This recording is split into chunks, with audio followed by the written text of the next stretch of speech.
Give it just a second. Okay, so we are live here on both YouTube and over here on Instagram. That's why you're getting two different camera angles here. One of these, my headphones are going to one of them. I'm not even sure if it's my phone or the iPad over here, but wanted to do this because as you see, the title of the video is New Show and Methods in Evangelism. And this comes up from a conversation. Well, it wasn't really a conversation. This was more of an interaction I had with someone who sent me a message the other day, and it was interesting what had happened with this, and I'll talk about that more in just a minute. But hey, what's up, Rebecca? How are you doing? Hey, over there, the normal. Oh, Jace, you would appreciate this, Jace. You can hear it. It actually has to do with methods in evangelism and certain types of soteriology. That's a big word, but first of all, let me talk about the new show. What's going on? Actually, tonight we have two new shows because for Christmas, we've been doing the Christmas tour, and we're doing the Jace, I'm pretty sure that was you that just left. We're doing the Christmas tour right now, and so tonight we're in Kingwood, Texas, one of the suburbs of Houston. We're doing a Christmas show, and it's really fun because it's a mentalism show with Christmas themes. So we're doing a lot of brand new type mentalism effects that are Christmas themed, and it's really fun. So we get to do the new closer for our new show, Dual Reality. We skinned it and did a different version of it in a Christmas theme, so we're really excited about that. It's been fun so far, and it's Christmassy, so there's that. I know there's a lot of Christmas magic shows, but I don't know a ton of Christmas mentalism shows, so doing a little Christmas mentalism to me is really fun. So during this time, if you have questions, you make sure, hey, you're cool, thanks. Make sure to shoot questions on here. I'm trying to see if I can see the chat over here on YouTube as well. It may not be any showing up. I don't know how it works. Yeah, there we go. Hey, I was a K-Park Dan, saw you there. I have a question. Ask the question. What's up? What's your question? Splattered Gamer 92. 92. That means you're like, I don't know how old that makes you. 20? I don't know. That's probably not what that means. Anyway, the new show is Dual Reality. You've seen us post the title of this, Dual Reality, a lot of different places, and we're extremely excited. I was at 12 conference. Zachary, I seem to remember that. Yeah. I seem to remember that, Zachary. 12 conference was cool. That's a cool place over there. The kid who made you fall. Oh gosh. Okay. Can you get in without the tickets? Yes, you do not have to have a ticket. Those tickets were just for advertising for tonight. But yes, Zachary, I do remember you. I will never forget that because that's never happened before. Real quick, I have to tell this story. We were in Bradenton, Florida, in what's called 12 Conference. It's a really cool student conference. And middle of the show, I'm walking across the stage, and there was water, right? Was there water on the ground? I don't know. I blamed you for it regardless. And hey, what's up, Philip Brown? How you doing?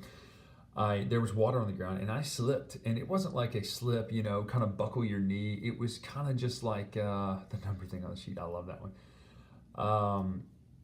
The card trick to mind, very cool. I slipped all the way, like feet went out from under me, comedy routine style, and I landed all the way on my back on stage, and I heard just the sound of whoosh, and I was like, I just ripped my pants in front of 1,500 people. I slipped and busted your butt. Yeah, see, I don't think I mentioned it on stage, but I did in fact rip my pants. So that was really fun in front of all those people. But it was one of those ones where you couldn't really tell. I could tell because I could feel it, but it was really, really bad. So, and this is the very beginning of the show. I think I had walked out, and this is how the show started, right? Was I walked out and ripped my pants live on stage. So that was fun. That was really fun. So Dual Reality is a new show. Oh yeah. I didn't tell y'all, but it happened. But so Dual Reality is a brand new show that we've been talking about for a while, and we're super excited about it. We're getting ready to debut it in January. A lot of the new effects. Some of you have seen us in the last couple months and seen some of the new effects debuted. What was the bar thing at the bottom of the card? The bar thing at the bottom of the card. Oh no! I told him where to sign that because I had to see if the pen worked up top. So I was telling him, hey, write down here so everybody can see it. I think that's what you're asking about. Or one of you actually, I used a business card today that was kind of already used quite a bit, so maybe that was what that was. But the new show, so if any of you have seen our new show, you've seen the needles thing. That is a fantastic trick. I love it, where you swallow needles and you make them come back. Don't try that at home. That's gross. You probably should never try that. But tonight, at 5 o'clock, we're going to start setting up for the show tonight. It is at Kingwood Park High School, and it's with Crew High School, and so that's a fun group to work with. But doing a lot of mentalism tonight, and this closing effect, it's a like it hurts your brain. It's so cool, and I love it. It's a classic thing. I think it was invented in the 70s, but it's brilliant. It's good stuff. So. But the thing is that what I really wanted to talk about in this live stream, and I'll just continue to answer kind of the chat and the comments over here as they come up. But the thing I wanted to talk about was I had an interaction online recently where I said, you know this, Twitter, Instagram, YouTube, you're my biggest fan, is not the best place to discuss. Is it open to the public? Absolutely. Bring every single person you know. We only went to you guys today because that's who would be there at school, but it's open to everybody. Anybody can come to the show. So bring your parents, bring your older brother, your older sister. I don't care. Bring them all. But pack that place out, man. It'll be fun. But I had this interaction where I posted a tweet or an Instagram or something like that. And a lot of you don't know this. If any of my social media ever looks good, it's because Carla does it, and she's a wizard at that stuff. I'm not. I just kind of run my mouth into, this time, 2 cameras. Not just one, but 2 cameras. And she's kind of a wizard with that stuff. Anyway, I posted something like, hey, had a great night, blah, blah, blah. Oh, no, I remember the post. The post was, and some of you probably saw this, it was on our story. It was a picture of our, you know how in Apple Photos you can see all the pictures from like 2014, 15, 16, 17, in just like a little grid. Well, it was cool because it mentioned all the different places and countries we had been to in the States and all that sort of stuff. So it was just a cool picture that said, hey, you know, we've been in front of this many people. Hey, what's up, Hannah? We've been in front of this many people, and this many people have heard the gospel or something like that. And I got a comment that said, and he may be watching, he may watch this later, that's fine. Hey, something to the effect of, well, you do know evangelism is not just a one-night experience, it's pouring into people's lives. Absolutely. We're going to bring like 20 people on stage, Spider Gamer. It's not just that, it's pouring into people's lives on a daily basis, so I hope that you're also spending the time to pour into people's lives. And it was not an accusatory thing so much, but it was kind of like I had a private conversation with this person, and it basically came to, hey, you know, it was kind of, if you see something, say something sort of thing. What's up, Justin? Relay. Yeah, there you go. That's just for you. And it was kind of like if you see something, say something thing is what he told me. And I thought, well, what does that mean? And basically, it comes down to the fact that there's a real war. And I wanted to kind of talk about our views of evangelism, our views of District 18. It was fun. That was a fun conference. If I want to get a front row seat, should I get there early? Yeah, absolutely. And the thing is I've always, you know, our background Southern Baptist, and we perform in front of every denomination. That's never been an issue. It's never come up. It never has, never will come up, because doctrinally we preach Christ crucified and raised from the dead, period. That's it. You know, that's the gospel. That's what the gospel is Jesus Christ died for our sins, rose from the dead, and gives us the opportunity to have eternal life, right? He's the one who calls us regeneration. What's up, Harrison? How you doing, man? Obviously, you know, Ephesians 2, you know, it's by grace we've been saved through faith, not of our own works, right? And so, how's it going, man? It's good hearing from you.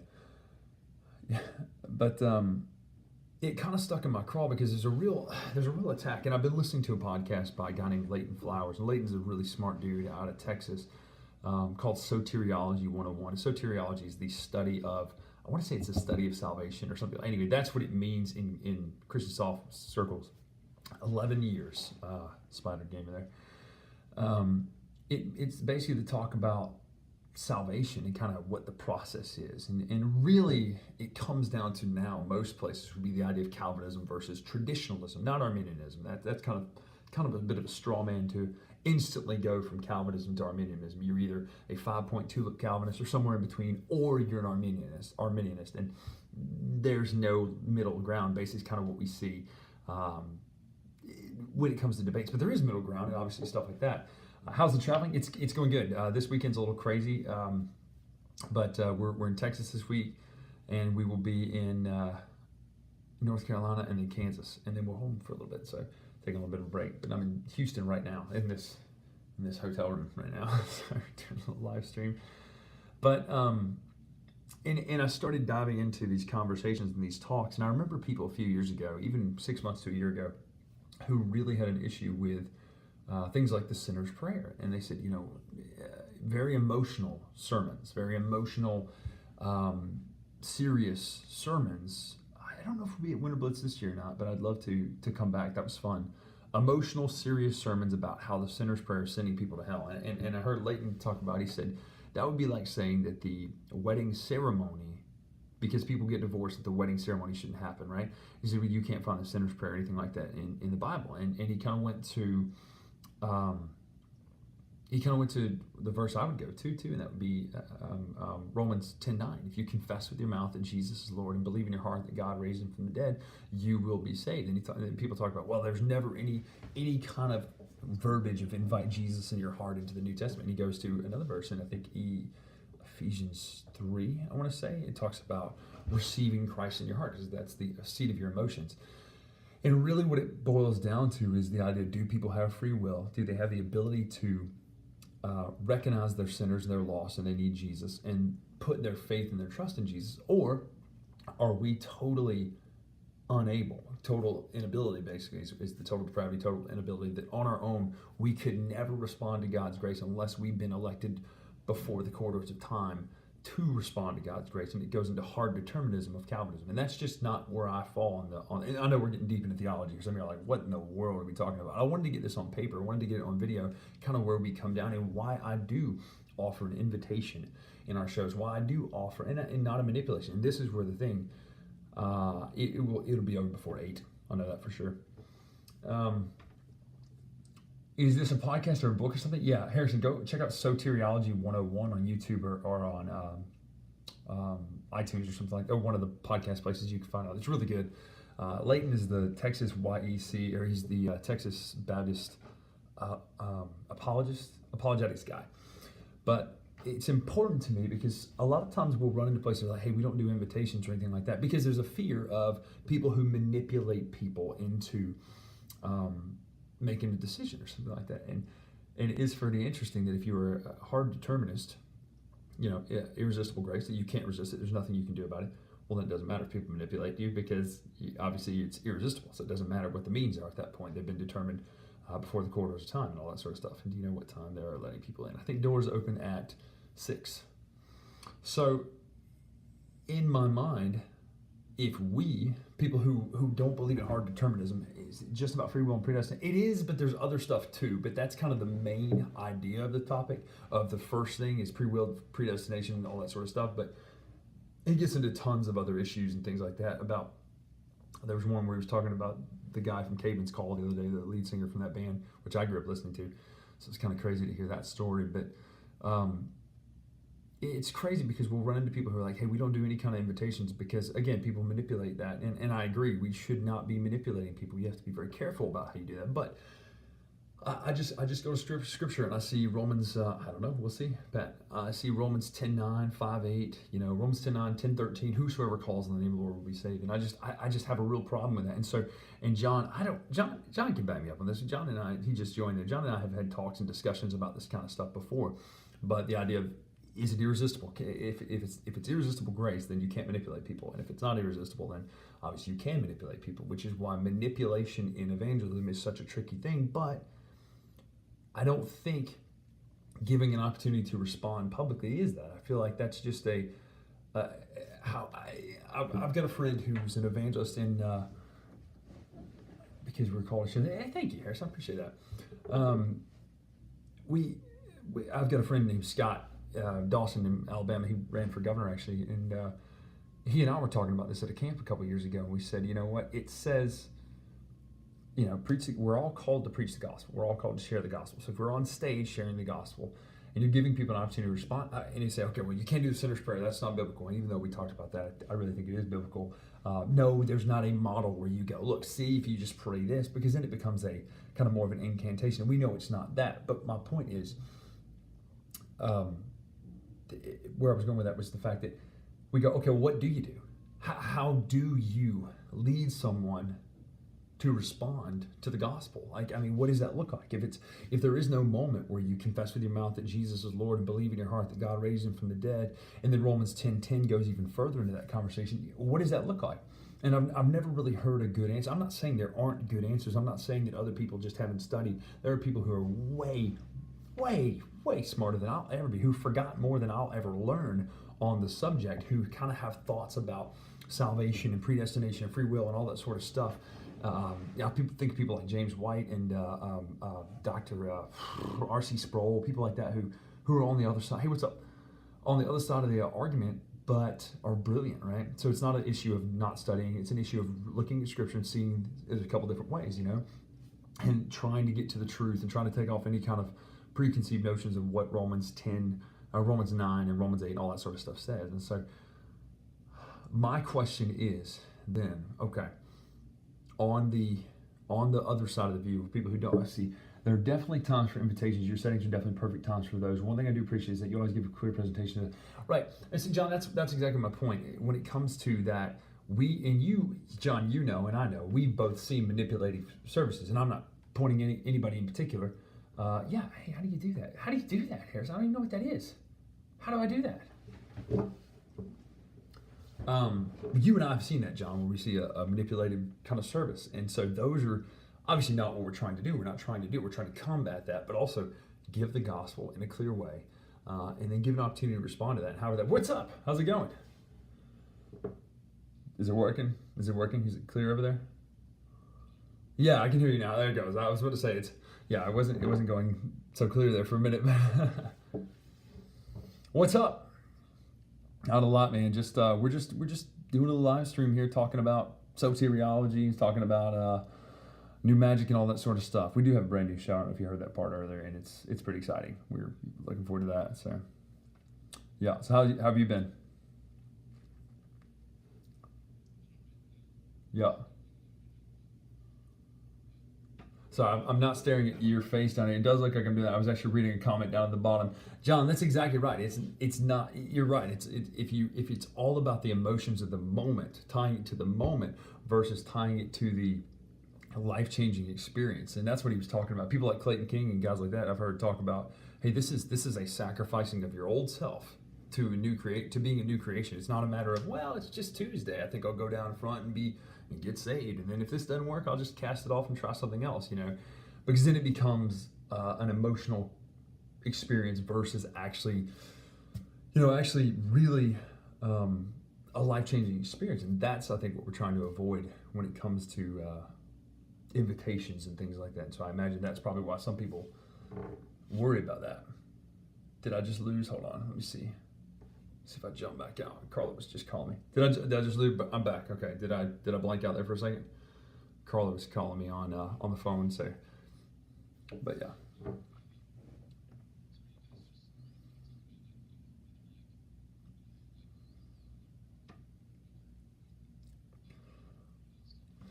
Well, kind of the marriage of both of those, because obviously in Scripture we can see the words predestined and elect and all those. We can see those words in there.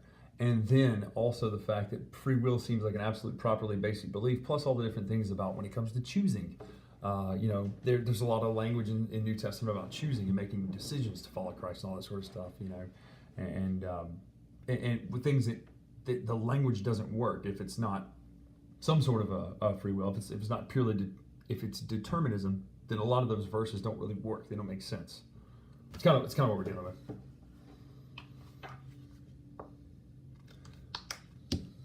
No.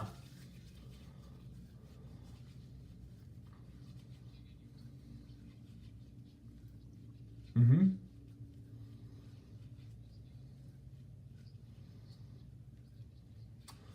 So it is in a sense, yeah. It's become kind of maligned as a thing, but really it's a moment. Let's bring Bill into this. I agree, Jace.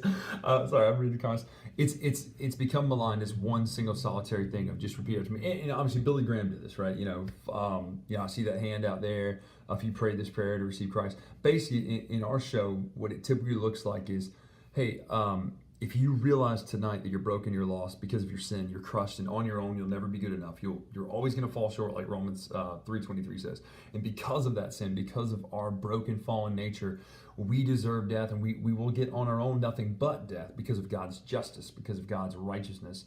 Then we go into Romans 10:9 says, if you confess with your mouth that Jesus is Lord and believe in your heart that God raised him from the dead, you will be saved. And Romans 10:13, whoever calls on the name of the Lord. We say, okay, if you want to make that decision tonight, this has nothing to do with your words. And so I'm clear to say that. This has nothing to do with your words. This has to do with your heart. If that's your heart tonight, I'm going to pray. And if you want to make this your prayer, you can. And so it becomes less about the words you say in that moment versus the actual heart and emotion, and not emotion in the sense of emotions, but capital E emotion in the sense of this is what I want right now. I feel like the Holy Spirit's drawing me, and I want to make that decision. I want to make that confession with my mouth and, believe in your heart. It's hard to explain like that, but traditionally the sinner's prayer is that moment where you say, hey, I'm going to pray. If you want to pray, you can pray this with me, kind of deal. And so it's been maligned because people have, I'm not gonna lie, people have abused it. I mean, people have used it wrong in the past.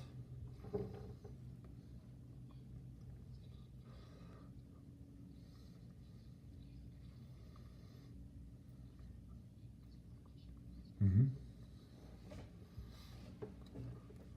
Right.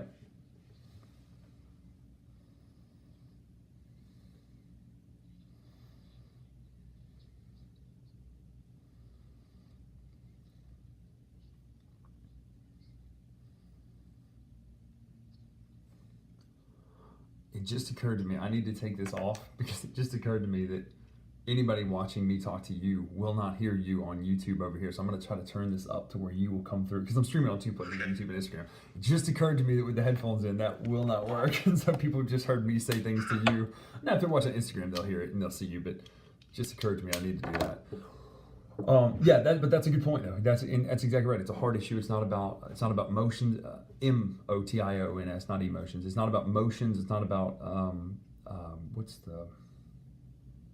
oh my gosh, I'm totally blanking on the word here. It's not about ritual. It's not about ritual or anything like that either, And so that's good. I'm glad to hear that you do that too, because and it rarely happens, but every once in a while we'll have somebody say, "Oh, we don't do any kind of invitation or response," and I'm just like, okay, well, that's fine. You do what you feel like God's leading you to do, but okay, if someone says, "Hey, I want to make that decision to follow Jesus," or "Hey, I feel like I need to be saved," well, what do you do in that moment? Or if someone goes, "Hey, I just need to get this burden off my back," you can pray. There's nothing special about praying at the altar, but we've always felt like that's a sign of submission to basically say, kind of like Mary in the moment when she washes Jesus' feet with her hair. It's that moment of, hey, I don't care what anybody thinks.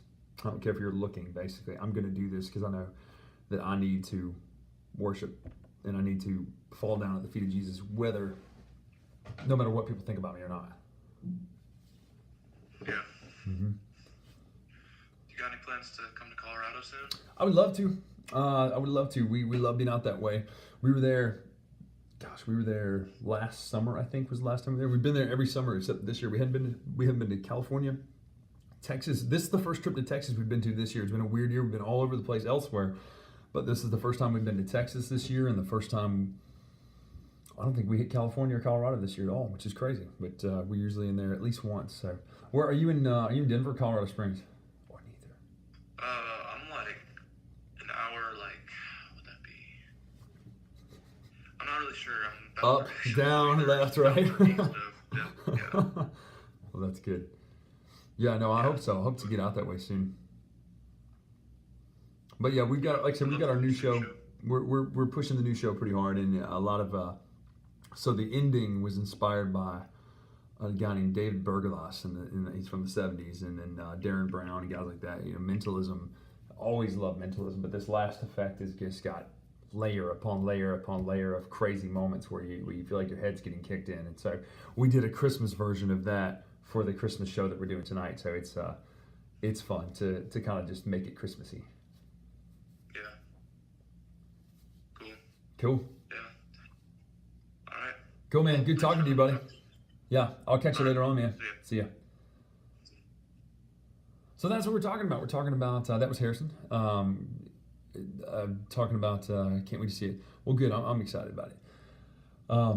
Let me know your thoughts on that. What do you think? I know what Jace thinks on this. He and I talk about this all the time, but let me know your thoughts on this idea. And if you disagree with me, actually, I'd love to hear from you right now, because this all stemmed from a conversation where someone said, hey, the intent was basically coming from a more reformed Calvinistic viewpoint, and basically kind of saying, hey, evangelism is not all about that one moment at a show, which I know that I've never said that it was, first of all, because I am aware of that. Evangelism is not about a moment at a show. It's about a walking through life with a group of people, pouring into their lives. I get that. But I also go from town to town to town to town, and also kind of what Paul did. Paul went from town to town to town to town, and he preached in front of large audiences, and even Peter preached in front of large audiences and things like that. And were they there for longer? Yeah, they were. They stayed for a little bit longer, and I'm not trying to say I'm doing this the right way. I just wanted to give a rationale and an explanation for this type of evangelism, this type of sharing the gospel through through a large show and giving the opportunity to respond. So that's kind of what this is all about. Is about our new show, which we're excited. Dual Reality is going to be the craziest show, man, we've ever done, and we're excited about it. And the beautiful thing about it, it's kind of keeps our mantra: pack small, play big. We show up, we have suitcases, and that's pretty much it. Now we are doing some upside down straight jacket escape, not as part of the main show, but just kind of to the side. And we're also potentially doing one of my favorite illusions of all time this coming summer. That would be the Decolta chair. Look that up if you haven't seen it. It's incredible, the Decolta chair. Beautiful vanish. But that's all I wanted to talk about. I know it's kind of rambling and hard to get on to paper, but it's important to have these discussions and talks when it comes to theology and practice, because that definitely affects what we do. I mean, my whole purpose is to share the gospel and to give people an opportunity to respond. If I got up there and I gave the gospel presentation, very clear gospel presentation, and then I said, all right, deuces, see you guys later, and just kind of leave people hanging, well, okay, what then? You know, how do we get people plugged into a local church? How do we get people plugged into, you know, some sort of a follow-up? So I just think it's important to give that moment, give that opportunity. But again, we can talk methods, we can talk practice and practical ways, and also making sure the follow-up's happening, you know. So that's just what I wanted to talk about in this. If you have questions about it, shoot me an email, brian@briandrakeshow.com, shoot me a message, anything like that. So we're excited. So we will see you next time. I gotta figure out how to end both of these at the same time. It's gonna be awkward. Let's see, I'm gonna goodbye to Instagram first. And over here, goodbye to YouTube. So how do I turn the YouTube one off? I'll probably click down here. No, wow, there it is.